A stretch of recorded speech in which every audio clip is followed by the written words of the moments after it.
जुनूनी इस भाग 10। आइए जानते हैं आगे की कहानी। सम्राट गुस्से में पर धीमी स्वर में, तुम्हारी हिम्मत कैसे हुई मेरी माँ की साड़ी पहनने की? इसको तो तुम्हें छूने तक का हक नहीं है। मैं तुम्हें ये सोचकर यहाँ पर लेकर नहीं आया था कि तुम आते ही मेरी दादी की पसंद बन जाओ। सम्राट की पकड़ से माही को दर्द हो रहा था। उसकी आंखों में आंसू उतर आए। माही को अब उसका दर्द बर्दाश्त नहीं हो रहा था। वह बोली, तुम ये क्या कर रहे हो और मैंने क्या गलती की है? तुम ही मुझे यहाँ पर लेकर आए थे। मैं तो तुम्हें मना कर रही थी। मैं बिल्कुल सही सोच रही थी तुम्हारे बारे में। बिल्कुल राक्षस हो तुम। ये सुनकर सम्राट का गुस्सा बढ़ जाता है। वह कहता है, तुम्हारी हिम्मत कैसे हुई मुझे राक्षस कहने की? माही बोली, अपने मुंह से बोला और मैं माही हूँ। सच कहने से बिल्कुल भी पीछे नहीं हटती हूँ। सम्राट अपनी पकड़ उसकी बातों पर और तेज करता हुआ बोला, तुम जानती नहीं हो मुझे सम्राट सिंह राठौर हूँ। मैं और मेरे एक इशारे पर तुम बर्बाद हो जाओगी। इसीलिए मुझसे पंगा लेने की कोशिश मत करो। माही ने कहा, मैं तो तुम्हें कुछ नहीं बोल रही थी। तुम ही मेरे साथ जबरदस्ती करने पर उतर आए हो। भैंसे का चारा खाते हो क्या जो इतनी तेजी से हमारी बाजुओं को पकड़ा हुआ है? सम्राट ने उसके गुस्से से घूरा तो माही उसके गुस्से से हुई लाल आंखों में देखते हुए बोली, या फिर जो तुम ये जिम करते हो मुझे जैसी मासूम लड़कियों पर अपना गुस्सा उतारने के लिए?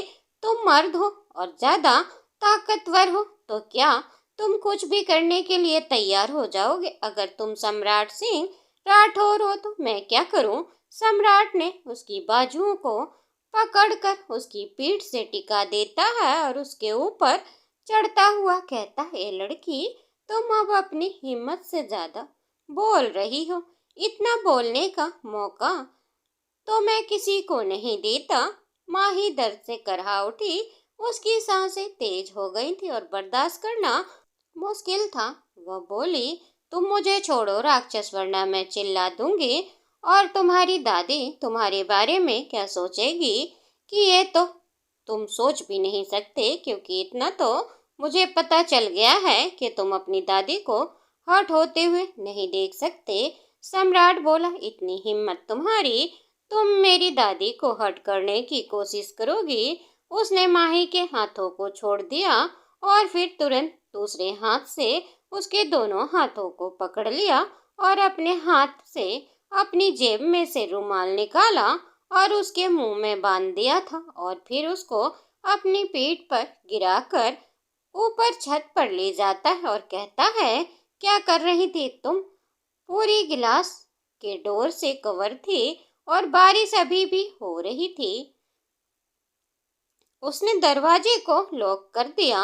माही ने गुस्से से उसके रुमाल को निकालकर फेंक दिया और बोली, तुम मुझे यहाँ पर क्यों लेकर आए हो? एक अकेली लड़की का सामना तुम उसकी इज्जत के साथ में खेल कर करना चाहते हो? ये सुनकर सम्राट ने उसका गला पकड़ लिया और बोला, तुम कहना क्या चाहती हो? मैं तुम्हारी इज्जत को लूटने की कोशिश कर रहा हूँ।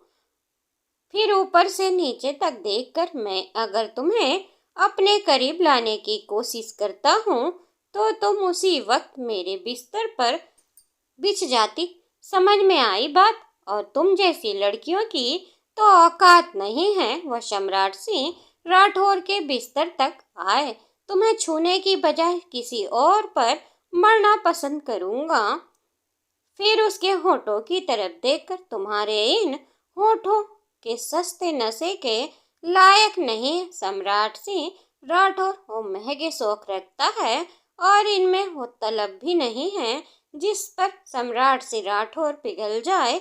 माही तो उसकी आवाज सुनकर एक बार फिर कांप उठी थी। वो सम्राट के गला पकड़ने के कारण खांसने लगी। सम्राट ने उसकी तरफ देखा। उसकी आंखें लाल हो चुकी थी और चेहरा खांसने के कारण टमाटर से भी लाल। सच में वह किसी लाल परी से भी ज्यादा सुंदर लग रही थी। और इस वक्त कोई और होता तो जरूर उसको पाने का तलब जरूर उठती। उसने तुरंत माही को छोड़ दिया और बोला, तुरंत ये साड़ी निकालो। ये सुनकर तो माही का कांचना बंद हो गया। वो हकला कर बोली, तुम पागल हो गए हो क्या? तुम्हें पता भी है क्या कह रहे थे? अभी तक तो कह रहे थे कि तुम्हें मुझ जैसी लड़कियों की तरफ नहीं देखते हो, और अब तुम मुझे साड़ी उतारने के लिए कह रहे हो। तुम जैसे लड़के मैंने कभी नहीं देखी जो अपनी पर्सनैलिटी को कुछ और भी दिखाते हैं और लड़कियों की हुस्न पर मरने की भी कसम खा रहे हैं। पर मैं तुम जैसे लड़कों को भावों को आसानी से समझती हूँ। मुझे कमजोर लड़की मत समझना। मैं अपनी साड़ी नहीं उतारूंगी और मैं वह लड़की नहीं हूँ जो तुम्हारे एक इशारे पर बिस्तर पर बिछ जाऊं। सम्राट ने गुस्से में एक बार फिर उसको अपनी तरफ खींच लिया और उसकी कमर पर हाथ रखकर कहा, अगर तुम ये साड़ी नहीं निकालोगी तो मैं खुद ये साड़ी निकाल लूंगा। माही के शरीर में कंपन शुरू हो जाती है। ये बात सम्राट भी महसूस कर रहा था। उसने देखा माही का कोई मूड नहीं था साड़ी को खोलने का, तो उसने उसके दुपट्टे को हटाना शुरू कर दिया। ये देखकर माही बोली, तुम तो कह रहे थे मैं तुम्हारे घर पर सेफ हूँ और तुम अभी दरिंदों वाली हरकत कर रहे हो। क्या तुम सिर्फ नाम के सम्राट सी राठौर हो? ये कहते हुए माही के आंखों में आंसू निकल जाते हैं।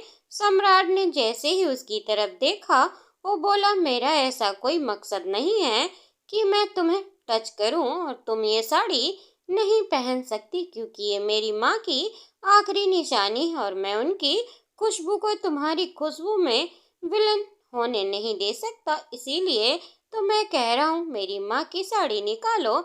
ये सुनकर माही के दिल को न जाने कितनी शांति मिली, पर उसके दिल में अभी भी सम्राट के लिए खौफ था। माही घबराई हुई बोली, मेरे पास कपड़े नहीं हैं, मेरे कपड़े गीले हैं और ये साड़ी दादी ने दी है। अगर मुझे पता होता तुम्हारी माँ की साड़ी पहनने के बाद तुम ऐसे रिएक्ट करोगे तो मैं इसको कभी नहीं पहनती। दादी तो तुम्हारे बारे में न जाने क्या क्या कह रही थी। कितना संस्कारी है मेरा सम्राट, पर तुम कितने बड़े राक्षस हो ये सिर्फ मुझे पता है। और आज इस साड़ी पर मेरा हक है क्योंकि मैंने इसको पहना हुआ है। मैं ये साड़ी निकाल कर तुम्हें नहीं दूंगी। तुम्हें जो करना है वो तुम कर सकते हो। ये कहकर वह दूसरी तरफ मुड़ जाती है। उसकी आंखों से आंसू बह गए। उसके दिल में अभी भी वही डर बैठा हुआ था कि कहीं सम्राट उसके साथ में कुछ गलत न कर दे। सम्राट गुस्से में कुछ कहने को होता है, तभी उसकी नजर माही के बाजू पर जाती है जो पूरी तरह लाल हो चुकी थी, जैसे उनमें से अभी खून निकल जाएगा। ये देखकर न जाने क्यों सम्राट के दिल में हलचल होनी शुरू हो जाती है। वो सोचने की कोशिश कर रहा था कि माही को क्या हुआ है। उसके दिमाग में वो सीन घूम जाता है जब उसने माही के बाजुओं को बहुत ही कस के पकड़ा हुआ था। उसको न जाने वो दर्द महसूस होना शुरू हो जाता है। उसको माही के दर्द में देखकर बिल्कुल भी अच्छा नहीं लग रहा था। ना जाने कौन से गिल्ट में डूब गया था सम्राट। वह अपने कदम माही की तरफ बढ़ा देता है। वो थोड़ा आगे गया। उसने माही के कंधे पर हाथ रखने की कोशिश की, तभी उसको महसूस हुआ वो रो रही थी। उससे रुका नहीं गया। उसने अपने गिरे हुए रुमाल को उठाया और उसके हाथ पर रख दिया। माही ने जैसे ही सम्राट का हाथ अपने हाथों में देखा, उसने तुरंत उसके हाथ को झटक दिया और गुस्से में बोली, अब ये मदद दिखाने की कोई जरूरत नहीं है। मुझे पता है तुम पूरे राक्षस हो। किसी को दर्द तुम्हें नजर नहीं आता, सिर्फ मदद करने का दिखावा कर रहे हो तुम।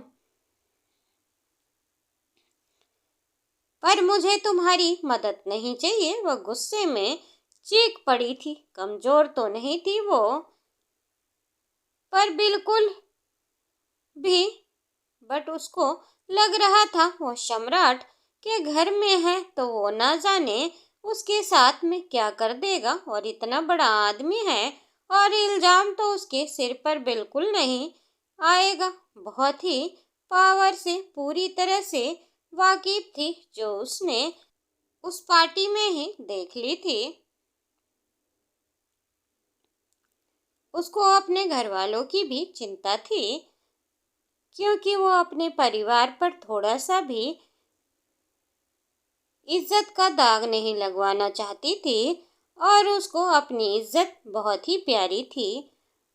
पर सम्राट ने उसके भरोसे को चूर चूर करके रख दिया था। जिस तरह से सम्राट ने उसकी साड़ी को खोलने की कोशिश की, उसको ही पता था उसको क्या महसूस हो रहा था।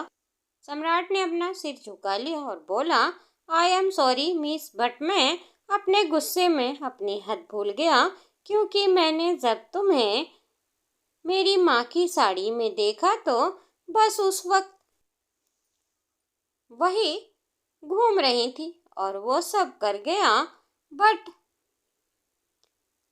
मेरा इंटेंशन नहीं था वो करने का। दोस्तों, उम्मीद करती हूँ आपको ये कहानी पसंद आई होगी। कहानी पसंद आई हो तो वीडियो को लाइक, चैनल पर नए हो तो चैनल को सब्सक्राइब करना ना भूलें, बेल आइकन दबाएं, जिससे मेरी वीडियो की वीडियो नोटिफिकेशन आप तक पहुंचती रहे। और हमें कमेंट करके ज़रूर बताएं आपको ये कहानी कैसी लगी। धन्यवाद दोस्तों, मिलते हैं अगले भाग में।